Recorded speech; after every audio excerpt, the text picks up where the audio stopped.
اللهم صل على محمد وآل محمد۔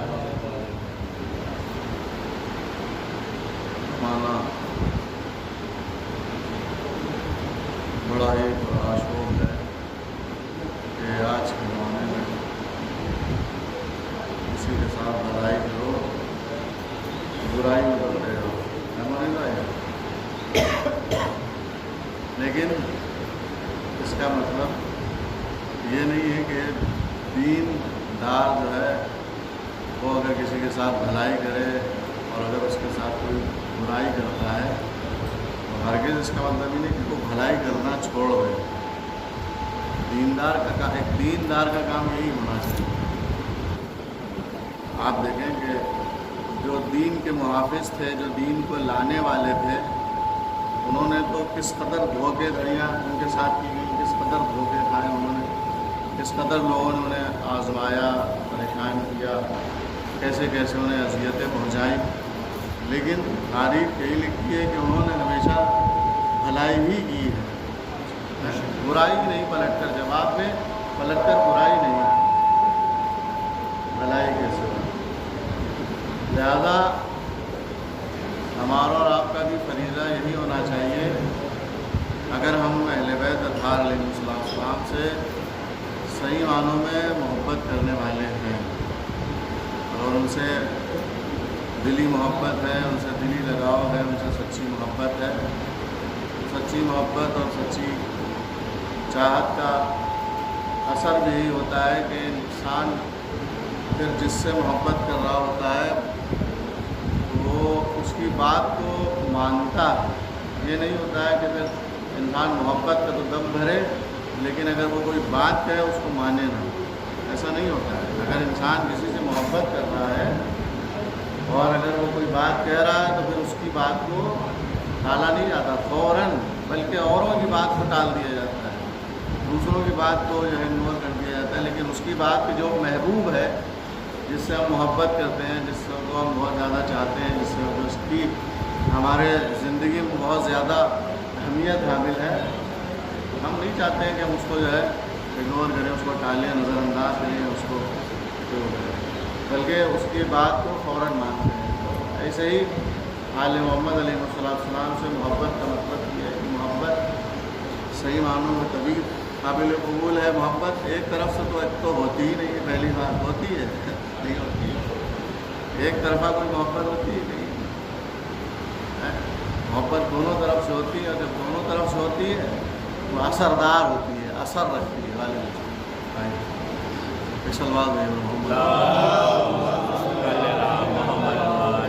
محبت دونوں طرف سے ہوتی ہے، اگر ایک طرف سے ہوتی ہے تو اس کا کوئی فائدہ ہی نہیں ہوتا ہے۔ محبت کرنے والا جلتا رہتا ہے، جس سے کر رہا ہے وہ خوش ہے، اس کو کوئی مطلب ہی نہیں ہے، وہ کرتا ہی نہیں بچا، لہٰذا دونوں طرف سے محبت۔ تو اب اللہ تو ہم سے خوب محبت کرتا ہے، لیکن جیسی محبت کا پلٹ کر جواب ہمیں خدا کو دینا چاہیے ویسی محبت کا جواب دیتے نہیں ہیں۔ اور میری بات کو یقینی بنانا ہے تو رمضان مبارک کے بعد آپ مسجدوں میں جا کر دیکھ لیجیے، ایک صلاۃ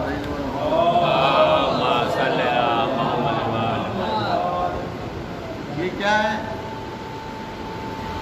کہیں نہ کہیں کچھ نہ کچھ کمی ہے، جبھی تو ایسی بات پیدا ہو رہی ہے۔ ورنہ اگر محبت ہوتی، محبت میں واقعی صحیح معنوں میں محبت ہے تو پھر جیسے ان دنوں میں ویسے ہر دن ہونا چاہیے انسان، یہی محبت کی طرح۔ اللہ تو بہرحال بڑا کریم ہے، رحیم ہے، ارحم الراحمین ہے، وہ ہم پر رحم کرتا چلا جا رہا ہے، اور ہم ہے کہ ہم اپنی کوتاہیاں، غلطیاں، گناہ پہ گناہ، معصیت کرتے چلے جائیں۔ آپ واقعی کتنا خوبصورت آیت اللہ بہجت کا قول آیا تھا، واٹس ایپ پہ کسی نے بھیجا تھا، بڑا عرفانی جملہ انہوں نے کہا، واقعی وہ بڑی شخصیت تھے آیت اللہ محمد تقی بہجت، جو لوگ جانتے ہیں ان کے بارے میں، ہم نے ان کو بہت اچھا خاصا پڑھا ہے، واقعی عرفانی شخص تھے وہ محمد تقی بہجت۔ کیا عرفانی جملہ انہوں نے کہا خدا کے لیے، اور واقعی اگر بندہ اس کو سمجھ سکتا ہے تو سمجھے۔ اللہ تو بہرحال مہربان ہے، ہر حال میں مہربان رہے گا، اس نے خلق کیا ہے ہم کو، تو لہٰذا ہمارے اوپر اس کی مہربانیاں، ہم جائے گناہ کریں یا کوئی، لیکن کرم بالائے کرم یہ دیکھیے آپ کہ آیت اللہ بہجت کا جملہ بڑا خوبصورت عرفانی جملہ ہے. کہتے ہیں کہ ہم اپنے پورے وجود سے گناہ کرتے ہیں. توجہ کریں گے آیت اللہ بہجت کے جملے پر. کہتے ہیں کہ ہم اپنے پورے وجود سے گناہ کرتے ہیں، لیکن وہ پاک پروردگار اس کے باوجود ہم سے کسی نعمت کو چھینتا نہیں ہے. کتنا خوبصورت جملہ ہے، بڑی گہرائی ہے اگر آپ اس کو میں غور کریں، بڑا عرفانی جملہ ہے. کہہ رہے ہیں کہ ہم اپنے پورے وجود سے گناہ کرتے ہیں. یعنی کیا مطلب ہے؟ آنکھوں سے بھی گناہ کرتے ہیں، کانوں سے بھی گناہ کرتے ہیں، ہاتھوں سے بھی گناہ کرتے ہیں، کسی یتیم کے ساتھ، کسی غریب کے ساتھ، کسی پریشان حال کے ساتھ، ہے نا. پیروں سے بھی غلط جگہ جا کر گناہ کرتے ہیں. اور کے جملے پر انہوں نے کہا نا کہ میرے جیسا طالب علم جب اتنے سے ٹکڑے کی وضاحت کر سکتا ہے تو وہ خود جب وضاحت کریں گے تو کتنی ہوگی، ہے نا. پورے وجود سے کہہ رہے ہیں کہ ہم خدا کی بارگاہ میں معصیت کرتے ہیں، گناہ کرتے ہیں، اس کے باوجود وہ کریم پروردگار ایک نعمت بھی ہم سے نہیں چھینتا، اور نہ نعمت ہم سے چھینتا ہے اور نہ ہی وہ ہمارے گناہوں کو ہم کسی کے اوپر آشکار کرنے دیتا ہے. کسی کے اوپر بھی ہمارے گناہ کو ظاہر نہیں ہونے دیتا. اس کو کہتے ہیں ستار العیوب. وہ ستار العیوب ہے، عیوب پر پردہ ڈالتا ہے. یعنی اللہ کی صفت ہمارے اندر پیدا ہونا چاہیے. بھئی ہم نماز پڑھ رہے ہیں، روزہ رکھ رہے ہیں اور دوسری عبادات کر رہے ہیں، ہر عبادت سے پہلے ہماری نیت ہوتی ہے قربتاً الی اللہ، ہے قربتاً الی اللہ. نماز پڑھتا ہوں قربتاً الی اللہ، روزہ فجر میں نیت کرتے ہیں روزہ رکھتا ہوں ماہ رمضان کا فلاں فلاں قربتاً الی اللہ، وضو کرتا ہوں قربتاً الی اللہ، طواف کر رہا ہوں خانہ کعبہ کا قربتاً الی اللہ، ممبر پر جا رہا ہوں تو قربتاً الی اللہ، ہے نا. مجلس کر رہا ہوں، مجلس پڑھ رہا ہوں، مجلس سننے آ رہا ہوں. اگر یہ سارے کام قربتاً الی اللہ ہو رہے ہیں تو ایک اثر پیدا ہونا چاہیے اس قربتاً الی اللہ کا. کتنے سال سے ہم اور آپ کہہ رہے ہیں بھئی جب سے بالغ ہوئے تب سے ہمارے اوپر احکام شریعت واجب ہو گئے، نماز روزہ وغیرہ وغیرہ ساری باتیں اللہ نے اوپر واجب کی. جب سے بالغ ہوئے 14 سال کی عمر سے اب تک قربتاً الی اللہ قربتاً الی اللہ کتنی مرتبہ کہا ہوگا؟ روز نماز میں ہر نماز کے پہلے نیت کرتے ہیں، اس لیے کہ واجب ہے. نیت نہیں ہے تو نماز نہیں ہوگی. ارکان نماز میں پہلی چیز نیت ہے، اور نیت ہی نہیں ہوگی تو نماز نہیں ہو سکتی. لہذا روز قربتاً الی اللہ کہہ رہے ہیں، روز ڈیلی کتنی مرتبہ 5 ٹائم نماز پڑھنے کے لیے کھڑے ہو، اس سے پہلے وضو کرنے کے لیے کھڑے ہوئے قربتاً الی اللہ قربتاً الی اللہ قربتاً الی اللہ. تو اس قربتاً الی اللہ کا اثر پیدا ہو جانا چاہیے اتنے سالوں میں. مثلاً 20 سال سے اگر ہم کر رہے ہیں، 20 سال میں بھی اگر ہمارے اندر قربتاً الی اللہ کا بھی اثر پیدا نہ ہوا تو پھر فائدہ کیا ہے ہمارا قربتاً الی اللہ؟ پھر ہم زبان سے کہہ رہے ہیں، دل سے نہیں کہہ رہے. اب تک ہمارے دلوں میں قربتاً الی اللہ اترا نہیں ہے. اگر اتر گیا ہوتا ہمارے اندر نہ جانے کتنی چینجنگز، کتنی جو ہے تبدیلی بدلاؤ آ جاتا ہے. اس لیے کہ مرحوم ڈاکٹر قلب صادق صاحب کا جملہ ہے بڑا خوبصورت. خطبہ جمعہ میں انہوں نے کہا تھا کافی سال پہلے جب وہ پڑھایا کرتے تھے، انہوں نے کہا تھا کہ عبادت کو عبادت کے طریقے سے انجام دیا جائے تو عبادتیں کرداروں میں تبدیلی پیدا کرتی ہیں. عبادت کو اگر عادت کے طور پر انجام دیا جائے گا تو عادتوں سے کردار اور کریکٹر نہیں سنورتے ہیں. صلوات پڑھ لے.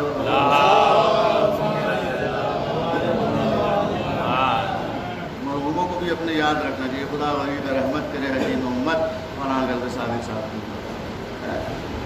اب اور کتنا خوبصورت جملہ ہے. یہ علماء حضرات ہی بول سکتے ہیں کہ میرے سے طالب علم کی سمجھ نہیں رکھتا کیسے عرفانی جملے بولے. ہم لوگ تو ان کے جملوں کو کوٹ کر دیتے ہیں، ہماری تو اس میں ہم تو سنا ہو جائے.